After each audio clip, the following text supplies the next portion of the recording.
To most of us, a stain is just a stain, simply a spot on a shirt, or a spilled wine blemish on a tablecloth. But for former Coronation Street star Ian Poulston Davis, it is the start of a spiraling of the mind, which can leave him fearing for his children's well-being.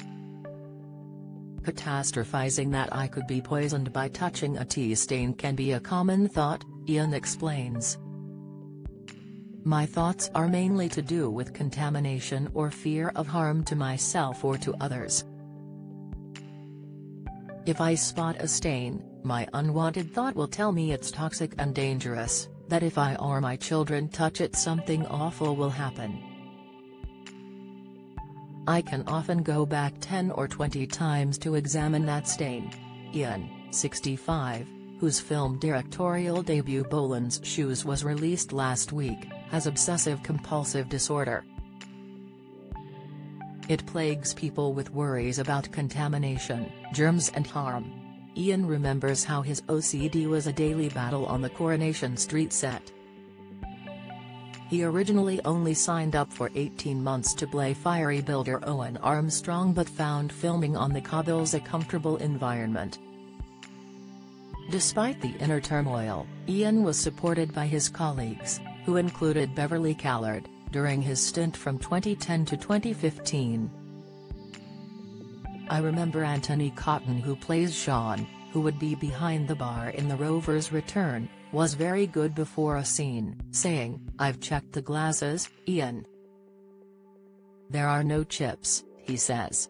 He was always very good at assuring me there were no stains on any of the glasses before he served me a pint.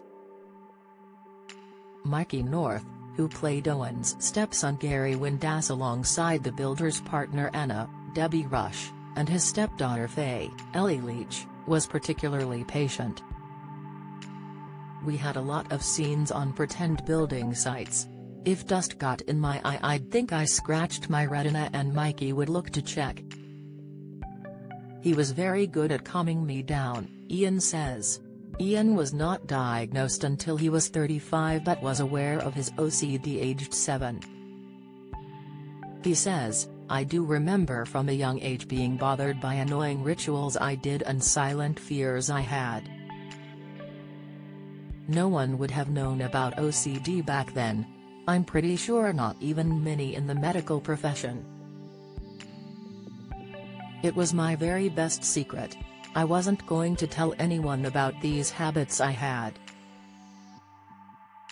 Not even my parents. It's known as the secret disorder because people are ashamed of it. And that's the problem. People don't go to the doctor or don't tell loved ones because they're afraid of being ridiculed.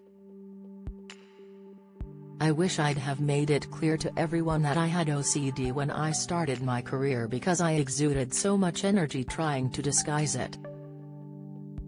Ian's children Maggie, 16, and Charlie, 12, have become used to his peculiar ways. So too has partner Sue McPherson. He says, "There have been times it has driven both of us mad, and she is on the receiving end, as are my children. A typical fear is when you've left the house, you better go back and check the gas in case you left it on. You go back and you keep checking it's off. OCD doesn't just destroy lives, it can end lives.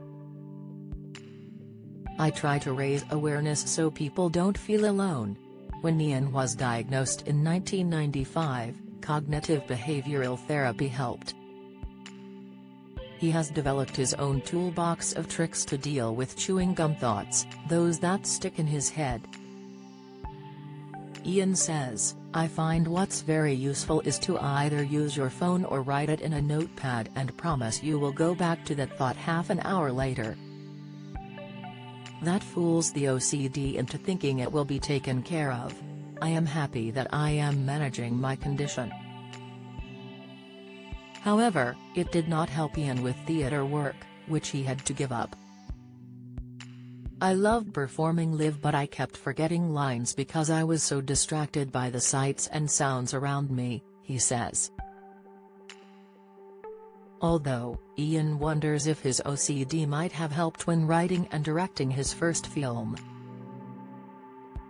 He says, "When I'm concentrating, I'm pretty much free of an OCD. Would I have that ability to create a character, direct a scene, if I didn't obsess so much about things I see and hear?" Starring Timothy Spall, Leanne Best, and Louis Emmerich, Bolan's Shoes is about kids from a Liverpool children's home who travel to see a Mark Bolan concert in Manchester in 1976. When he sought permission from Bolan's son Roland to use his dad's name in the title, he liked the script so much he became an associate producer. Ian's own childhood could be described as idyllic. Born in Flintshire, he grew up on a farm on the Welsh-English border. He remembers dealing with his condition in the early 70s, hormones, girlfriends, exams, peer pressure and feeling part of the gang, but it all triggered huge OCDs along the way. Part of the overspill from Merseyside, there was also a crisis of identity. Ian says, "We were called plastic scousers. We were in Wales supporting Liverpool or Everton and listening to the Beatles, so I was very influenced by what was happening across the water, which is why I wanted to set Bolan's Shoes primarily in Liverpool." Viewers will see Ian, who has had roles in The Bill, Beowulf, Lewis, and Tin Star, back in front of the camera soon as he returns as Superintendent Ross Beardsmore in the second series of ITV's Diary. He is also appearing in ITVX's Archie, which follows the rise of actor Cary Grant from a poor childhood in Bristol. Despite his OCD challenges, Ian has not ruled out a return to the cobbles. Owen went to Aberdeen so he could get homesick for Weatherfield. "It would be great to be back with my mates," he says. Bolan's Shoes is in cinemas now.